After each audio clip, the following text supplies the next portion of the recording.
a good person. Thinking of it, thinking of this topic, thinking of my personal and professional experience. I've been working for 44 years in what is well known now all over the world as Reggio approach. I thought that could have been good to offer you some reflection, some thought, some question that are given to us by this experience where we have been working for about 50 years with children, families, and teachers. In a real learning, educating community where the main object were shared with the citizen and the municipality of Reggio. And the main object was how to educate a good citizen, how to educate a good citizen of the city, of the world, starting from the age of 1 month of life, a good citizen of the city, of the world, of the universe, a person able to take responsibility of the present and of the future. Where we have chosen the verb to educate because for us was and is a key verb, because it is a reciprocal verb. I cannot educate if I don't educate myself. To educate is a reciprocal verb, and it indicates a permanent living process, and especially educate means to educate values, as we have been sharing with His Holiness. Value like interdependency. Write in your mind this word, interdependency. Means that my well-being is strongly related to your well-being. And I cannot be fine if you are not also fine. Values like interaction, to be together, to act together, acting for learning, acting for understanding. Value like respect, empathy. This morning, something wonderful was shared with us. They are words that bring us again the value of otherness. I cannot exist without of you. I can exist because of you. And now neuroscience are underlining that also in childhood is possible to see what are the rules of empathy, that are the mirror neurons, that are those that allowed us to understand why when you are in infant of the center, a child starts to cry, others also start to cry. The name is empathy. And also, what we understood, thanks to our children and thanks to our community, is that values cannot be taught, but we have to live our value. Value want to be lived, want to be experienced. And in this way, any educational process is a process where not only we taught value, but we are living value. This is true for families, for community, for school. We have to express values in our daily life. These were the elements that brought me to come here from, after a long trip. It's very, very, very far away, but with a great joy to share these elements and some more. Now we are in Europe, and now you are coming to Italy, and you are coming to Reggio Emilia. Can you see there we are in the north of Italy? Many of you have relatives or others living in the south, some of you nearby Reggio, in Veneto, or some others. Reggio Emilia is in between Bologna and Milan, what is defined a world city.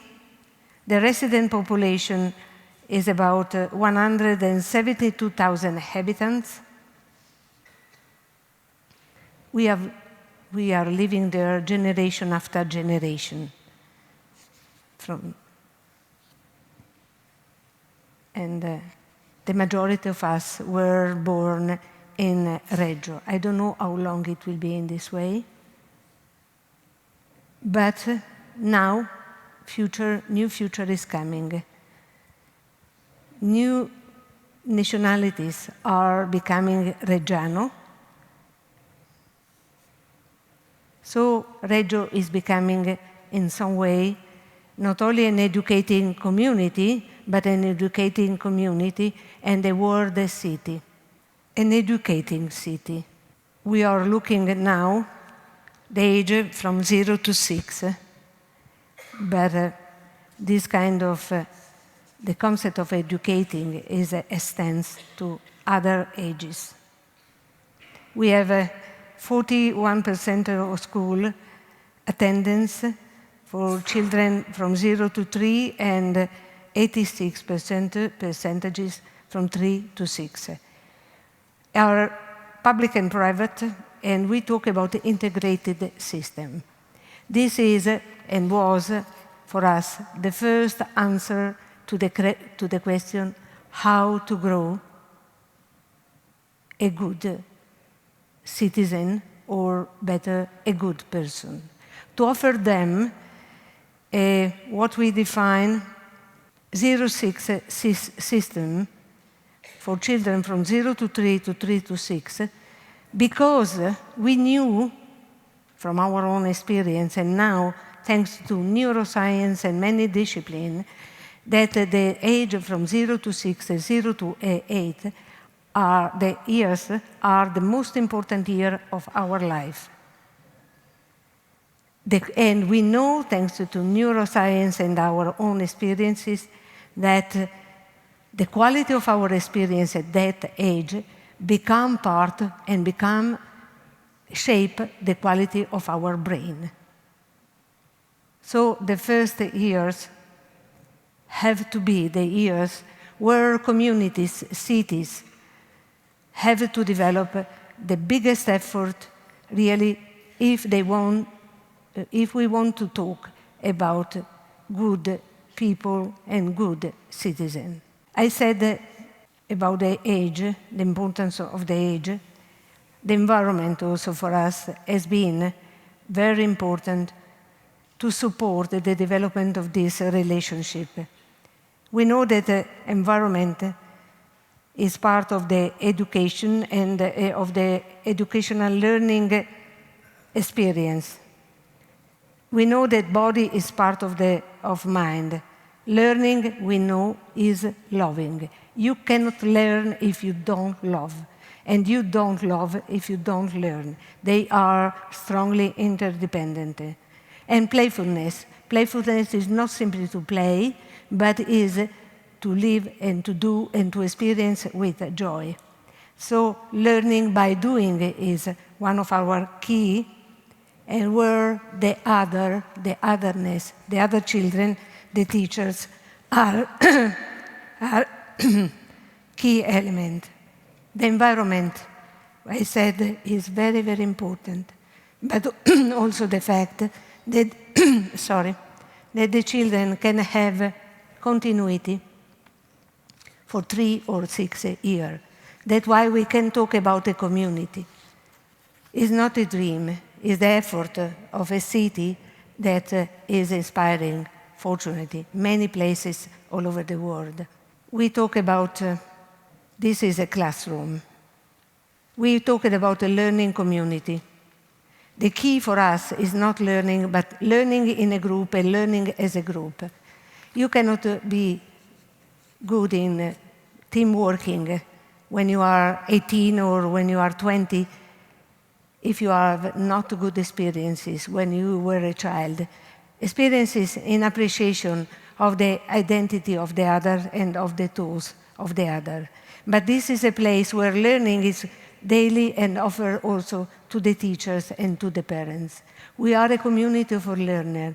Nobody has to talk, but everybody is involved in this process of reciprocity, permanent learning.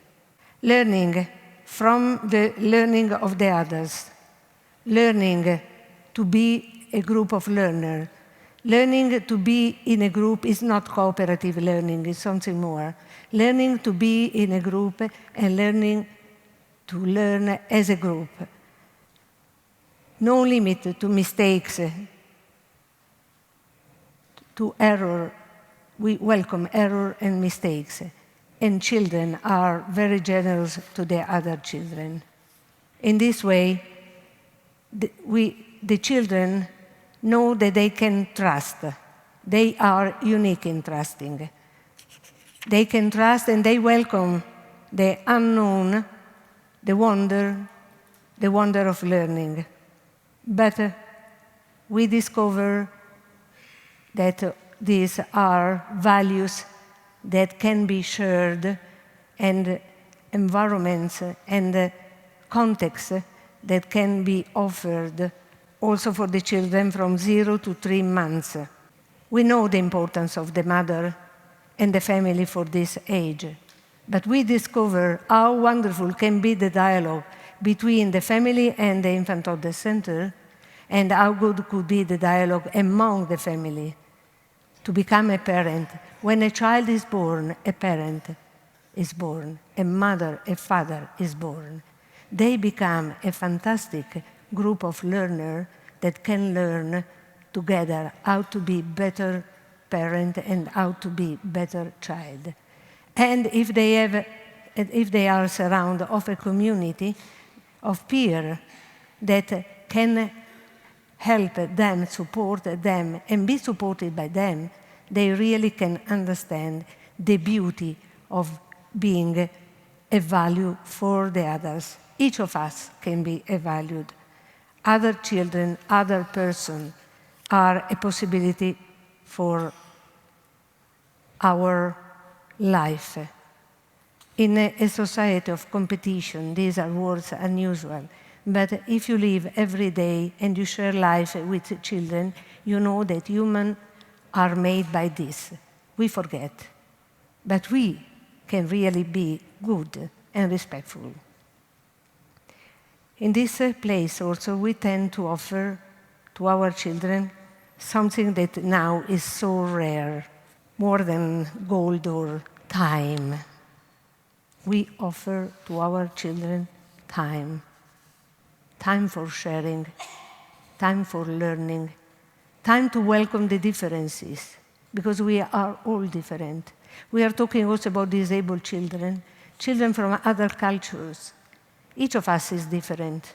What is important is to learn how to put our difference in dialogue with the others as soon as it's possible. And the beauty of time is the time that gives us the possibility really to understand not only what the others say, but what the other is.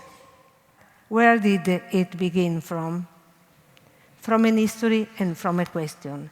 The history can bring us back since 1963 or before, where the community chose that the best investment was and have to continue to be the education of the new generation, starting from the children, and learning also, because when I talk about a child, I talk about the best side of human being. And remembering that UNESCO wrote that childhood is the period of life that goes from 6 to 18. So we talk about the child, we talk about the best of us. So the key question was, still is, and is a permanent question that is that one that I want to share with you is, who is a child? Who is a teenager? Who is the human being nowadays? And I totally agree, it's a permanent question, because we are changing. And the research with our teacher is to understand who are our children and who are our family, and how to dialogue with them and how to learn from them. But we had to switch this question to another one, because we understood that each of us has his own image of the child, and we introduced the concept of image. That is the concept of the point of view, the concept of my taking responsibility for my image. And we discover how many stereotypes we have in our mind. The famous weak, cute child, needing child.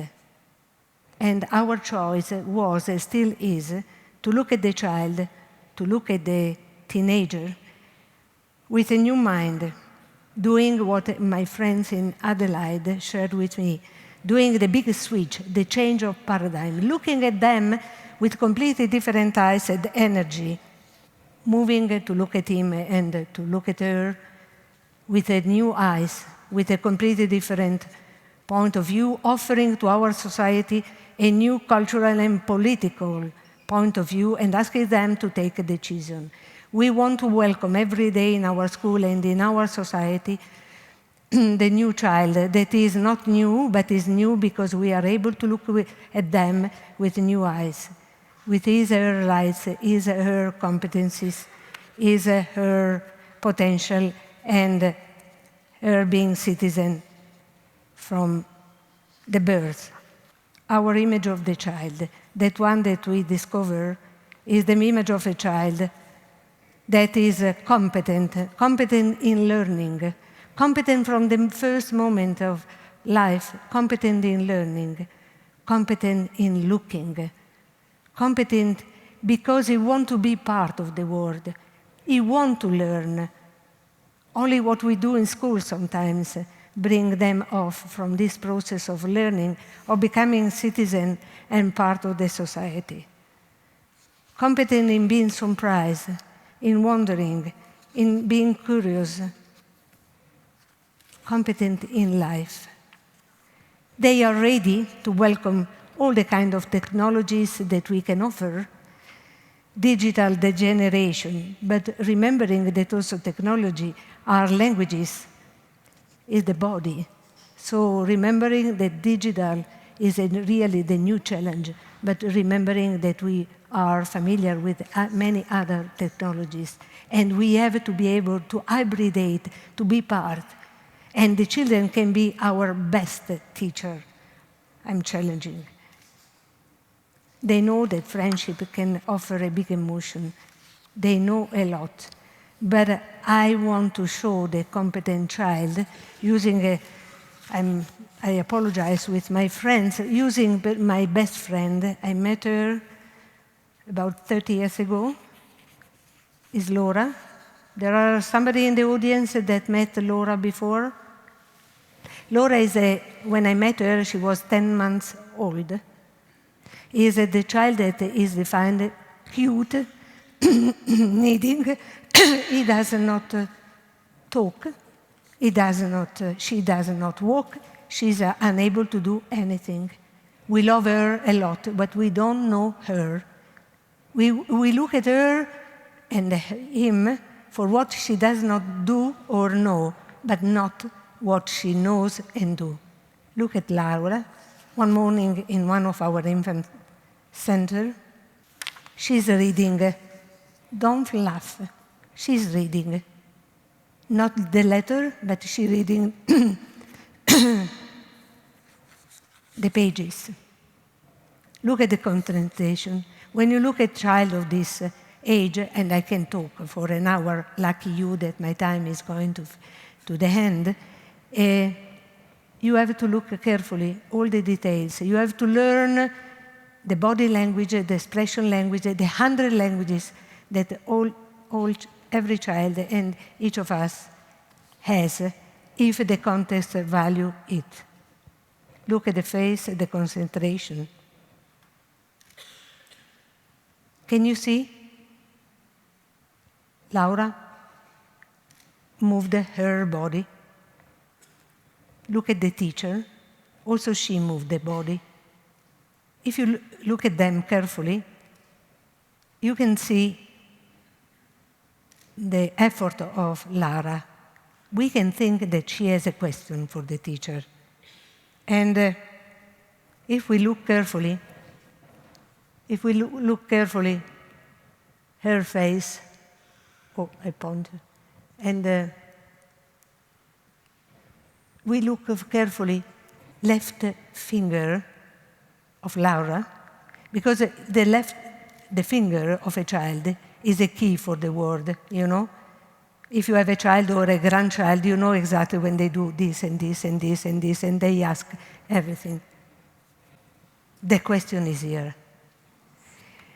What is in general? Here is where the teenager, the human being is. How to encounter the word. Here the teacher has the role of any adult.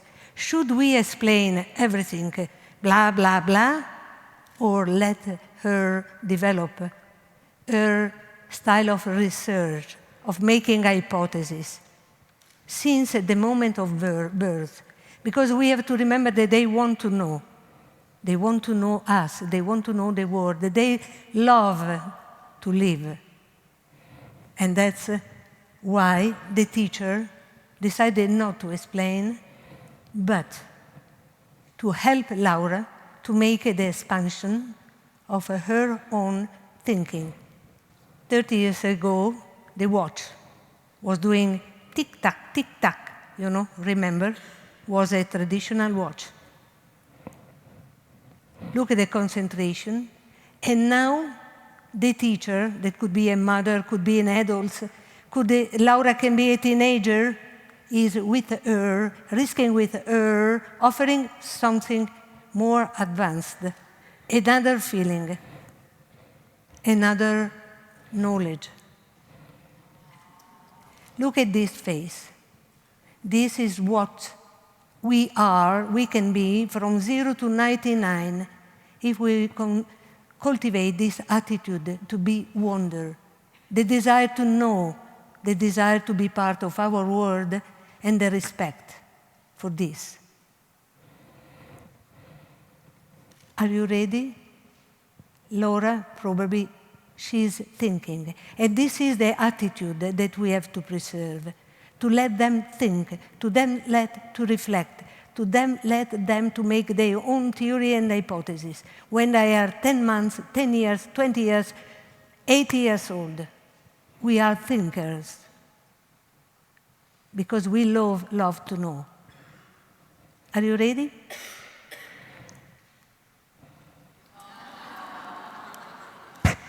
But here is the destiny of education.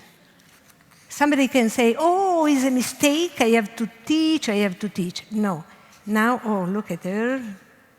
The lady on the left is Laura, with her child at the same infant toddler. What is important is really not to teach to a child, but really to preserve the 100 languages, the 100 curiosity, the 100 desire to be related with others, and to be a good person. All the children want to go to be a good person. Everybody wants to be a good person. That's why we have the responsibility to create a context where these qualities that we have when we are born can be expressed and exposed and supported. This is why we have this atelier that is a concept, a way of learning where all our body and mind are involved, and this is why our pedagogy is defined the pedagogy of listening in a permanent process. And this is a basic pedagogy that has a documentation as essential part, but this could be part of a possible encounter that we can have here or in Reggio or wherever you want, but is something that has no limit of age. To listen, to be listened, is essential for life, because life listens. And we know that the unknown is waiting for us. We have to be able to listen. And we have to remember that children and young people can drive us to the future that is now. Thank you very much.